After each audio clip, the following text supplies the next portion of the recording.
To do a review today on the UTG quad rail system and the installation of it and just first impressions. I just got this from Amazon.com. I paid $80 for it with free shipping and handling, and I gotta say, when it first came in,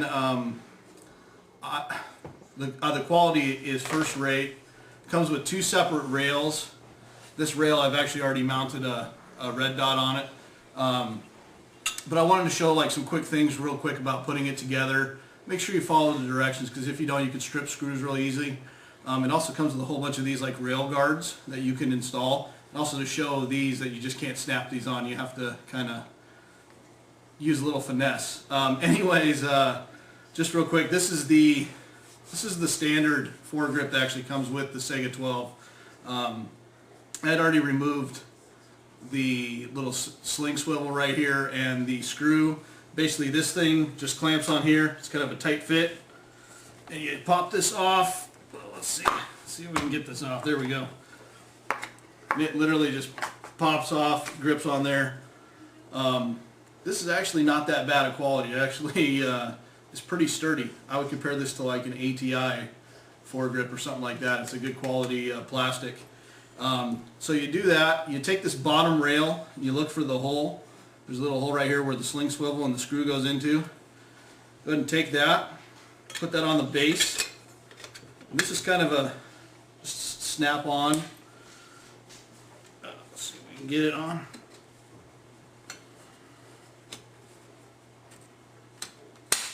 There it goes. Alright, that is on. You can go ahead and tighten this on now if you'd like. And you basically want to take the screw, make sure on the little sling that you actually lift up on the sling pieces. And I've been using just a drill with it, little flathead bit. And don't put your drill on a high setting, something that can kind of like hammer it in. You don't want to strip the screw.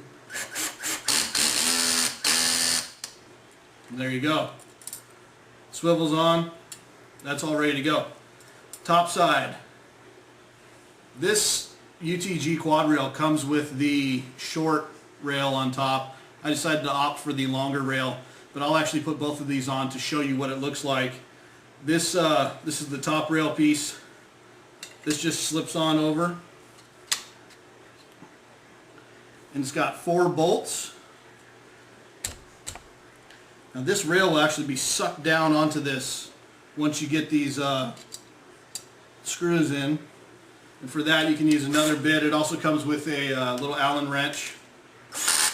But go ahead and screw those in. You don't want to tighten them all the way. Make sure you get the rest of these on. Do this real quick.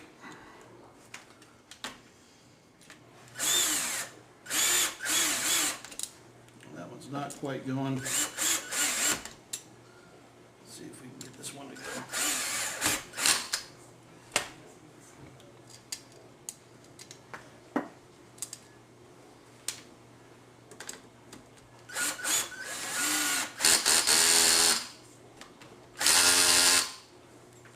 You can, to get it nice and tight, make sure you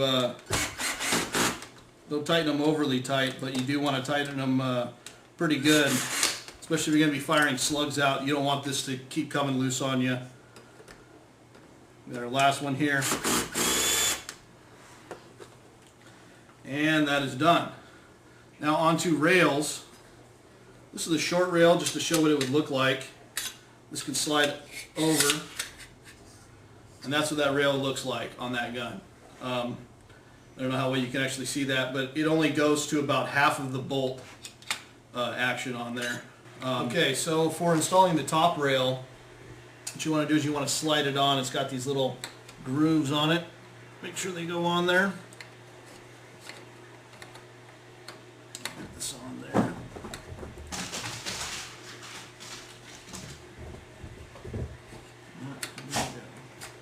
There we go. Just line up the holes. and it comes with 6 of these little screws. Just go ahead and tighten them on each side.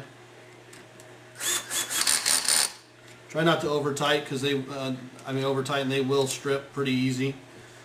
That is probably my one complaint on this, is that the screws aren't the greatest of quality. But then again, I am using a drill. The reason why I'm using a drill is actually the little Allen wrench they gave me ended up rounding out when I first installed this to try to get these tight enough.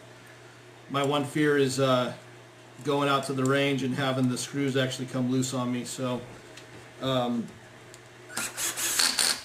if they come loose, I will probably eventually do Loctite on them. Alright, so we got 2 more screws.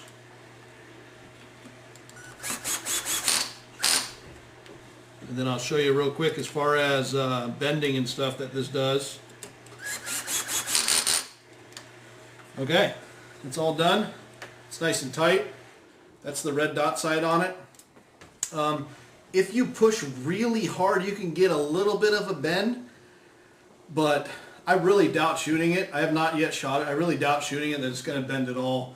Also, a really nice thing is you can still see the iron sights. I had a couple of different rails for it. I had the side rail that came up for the scope mount, and I thought you may be able to see the sights. You couldn't see them, but this one you can definitely see it. It looks really nice. This is what it would look like with that smaller rail. Like I said, it only goes up to about halfway.